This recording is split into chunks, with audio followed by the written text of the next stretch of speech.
નમસ્કાર, આપ જોઈ રહ્યા છો ન્યૂઝ 18 ગુજરાતી. આપણું ગુજરાત સાથે હું છું સિદ્ધાર્થ ધોળકિયા. મહત્વના સમાચારથી કરી શરૂઆત. રાજ્યમાં ફરી વધ્યો છે ગરમીનો પ્રકોપ. 11 શહેરોમાં ગરમી 40 ડિગ્રીને પાર ગઈ છે. 43.7 ડિગ્રી સાથે અમદાવાદ સૌથી ગરમ શહેર રહ્યું છે. કંડલા એરપોર્ટ પર 43.2 ડિગ્રી તાપમાન, અમરેલી 43.1 ડિગ્રી, રાજકોટમાં 43 ડિગ્રી, સુરેન્દ્રનગરમાં 42.8, ગાંધીનગરમાં 42.3 ડિગ્રી, વલ્લભ વિદ્યાનગરમાં 41.6 ડિગ્રી તાપમાન, ડીસામાં 41.4, ભુજમાં 40.8 ડિગ્રી તાપમાન, ભાવનગરમાં 40.2 અને વડોદરામાં 40.2 ડિગ્રી તાપમાન નોંધાયું છે. તો આજથી ગરમીમાંથી મળી રાહત. હવે પ્રી મોન્સૂન એક્ટિવિટીની શરૂઆતની આગાહી. ગુજરાતીઓએ સતત 25 દિવસ સુધી આકરી ગરમી સહન કર્યા બાદ હવે રાહત થઈ છે. લોકોને કાળઝાળ ગરમીમાંથી આંશિક છુટકારો મળ્યો છે. બુધવારથી તાપનું ટોર્ચર ઓછું થયું છે. 44 ડિગ્રીએ પહોંચેલો પારો શાંત થયો અને 40 થી 41 ડિગ્રી વચ્ચે રહ્યો. હવામાન વિભાગે પણ આગાહી કરી છે કે હવે 7 દિવસ સુધી ગરમીમાં કોઈ વધારો થશે નહીં. મોટાભાગના વિસ્તારોમાં 40 ડિગ્રી આસપાસ તાપમાન રહેવાનું અનુમાન છે. કેટલાક વિસ્તારોમાં 1 થી 2 ડિગ્રી તાપમાન घटी जैसे. तापमान में परिवर्तन होगा, वो 1 से 2 डिग्री के अंदर में ही होगा, लेकिन थोड़ा फॉलिंग ट्रेंड रहेगा, ग्रेजुअल फॉल रहने का संभावना रहेगा. कुछ एक स्थानों में जो अधिकतम तापमान है 40 डिग्री सेंटीग्रेड के आसपास रहने का भी संभावना रहेगा. બીજી તરફ ખેડૂતો માટે ખુશીના સમાચાર આવ્યા છે. હવામાન વિભાગના કહેવા મુજબ ચોમાસું આંદામાન નિકોબારથી આગળ વધી રહ્યું છે. હાલ આંદામાન નિકોબારના ભાગોમાં સક્રિય છે મોન્સૂન. 26 મીએ केरल પહોંચશે તેવું પૂર્વાનુમાન છે. अगले 3-4 दिनों में दक्षिण पूर्वी अरब सागर की काबन क्षेत्र, दक्षिण पश्चिम और दक्षिण पूर्वी बंगाल की खड़ी, अंडमान सागर के शेष हिस्सों और पूर्वी मध्य बंगाल की खड़ी के और कुछ हिस्सों से दक्षिण पश्चिम मौसम जो मानसून है आगे बढ़ने का लिए जो स्थिति है वो अनुकूल है. રાહુલ ગાંધીએ પીએમને ગદ્દાર ગણાવતા ભાજપના આક્રમક પ્રહાર. હર્ષ સંઘવી લાલપુ.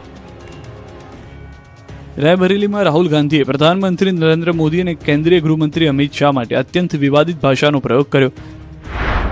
उनसे आप सामने उनको कहो कि आपका प्रधानमंत्री गद्दार है, आपका होम मिनिस्टर गद्दार है, आपका संगठन गद्दार है. आपने हिंदुस्तान को बेचने का काम किया है. आपने हमारे संगठन, आपने हमारे संविधान पर आक्रमण किया है. आपने अम्बेडकर जी पर आक्रमण किया है. आपने वीरापासी जी पर आक्रमण किया है. आपने गांधी जी पर आक्रमण किया. खुल के उनसे कहिए. જેને લઈને રાજકારણ ગરમાયું છે. ભાજપ રાહુલ ગાંધી અને કોંગ્રેસ પર આક્રમક પ્રહાર કર્યા. ગુજરાતના નાયબ મુખ્યમંત્રી હર્ષ સંઘવીએ કટાક્ષ કરતા કહ્યું કે રાહુલ ગાંધીને બંધારણ સાથે કોઈ નિસ્બત નથી. અનુરાગ ઠાકુર તથા ભાજપના રાષ્ટ્રીય અધ્યક્ષ નીતિન નવીનને પણ રાહુલ ગાંધી પર નિશાન સાધ્યું. હવે રાહુલ ગાંધીને સંવિધાનને શું લેવા દેવા? હાથમાં ચોપડી લઈ લઈને ફોટાઓ પડાવવા સિવાય સંવિધાનના કોઈ એક પાનાનો કોઈ પ્રશ્ન પૂછી લેશો તો બધી પોલ ખુલી જશે. જેને દેશભક્તિ જોડે કઈ લેવા દેવા જ નથી, હવે એ વાત કરવાના.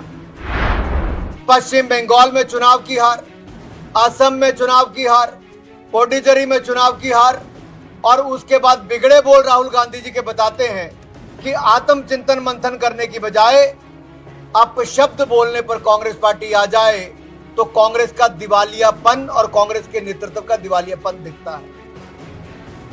कभी ईवीएम पे ठीक रहा, कभी इलेक्शन कमीशन पे ठीक रहा, कभी जनता पे ठीक रहा फोड़ना. अब देश के प्रधानमंत्री को अपशब्द बोलना, आरएसएस को अपशब्द बोलना, ये मोदी जी की लोकप्रियता से घबराते भी हैं, चिढ़ते भी हैं और इतने हलकों का उपयोग ये उनकी अपब्रिंगिंग, परवरिश पर भी प्रश्न चिन्ह खड़ा करता है. जिन शब्दों का आप प्रयोग कर रहे हैं, क्या नक्सलवाद खत्म करना गद्दारी है? क्या इस देश की जमीन को सुरक्षित रखना गद्दारी है?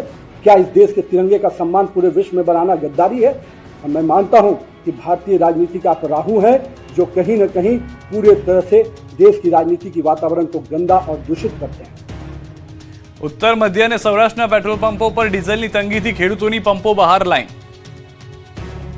શહેર પેટ્રોલ પંપોની બહાર માત્ર એક સમાન જ દ્રશ્યો જોવા મળી રહ્યા છે. માત્ર શહેરના નામ અને પેટ્રોલ પંપની કંપનીઓ બદલાઈ રહી છે, પણ પેટ્રોલ પંપ પર કતારોના દ્રશ્યો એક સમાન છે.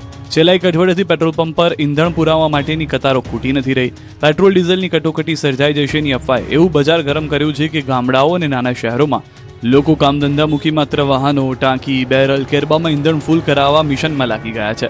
છોટાઉદેપુરના પેટ્રોલ પંપ પર જાણે લોકોનું કીડિયારું ઉભરાયું હોય તેવા દ્રશ્યો જોવા મળી રહ્યા છે. એક તરફ ચોમાસું નજીકના દિવસોમાં દસ્તક દેવાનું છે, જેને લઈને ખેડૂતો વાવણીની તૈયારી કરી રહ્યા છે. ઉનાળુ પાકના કામમાં પણ જોતરાયેલા છે, જેની વચ્ચે બધા કામ મૂકી ખેતી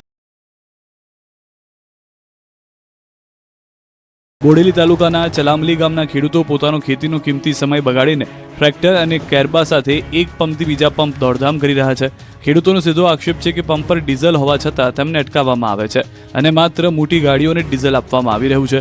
બીજી તરફ પંપ માલિકો ઓટોમેશન સિસ્ટમમાં ખામી હોવાનું બહાનું આગળ ધરી રહ્યા છે, પરંતુ રોષે ભરેલા ખેડૂતોએ ચીમકી ઉચ્ચારી છે કે ડીઝલ મળ્યા વગર તેઓ પંપ પરથી નહીં હટે. છોટાઉદેપુર જેવી ચિંતાજનક સ્થિતિ છે ગીર સોમનાથ પંથકની. અહીં પણ ખેડૂતો પંપો બહાર લાઇનમાં ઊભા રહીને થાકી ગયા છે. જેટલી દૂર તમારી નજર પહોંચે એટલે દૂર સુધી માત્ર ને માત્ર ટ્રેક્ટરની લાઇન જોવા મળી રહી છે. ઉનાળુ પાકની લણણી અને ચોમાસા પૂર્વેની ખેતી કામગીરી વચ્ચે ડીઝલની માંગ વધતા કલાકો સુધી રાહ જોતા નજરે પડી રહ્યા છે. પૂરતું ડીઝલ ન મળતા ખેતીના કામોમાં વિલંબ થઈ રહ્યો છે, જેના કારણે ખેડૂતોમાં ચિંતા વધી છે. સ્થાનિકોનું કહેવું છે કે ડીઝલની અનિયમિત સપ્લાયને કારણે સ્થિતિ વધુ ગંભીર બની રહી છે અને જો તાત્કાલિક ઉકેલ નહીં આવે તો આવનાર ચોમાસા પહેલા કૃષિ કામગીરી પર સીધી અસર પડી શકે છે.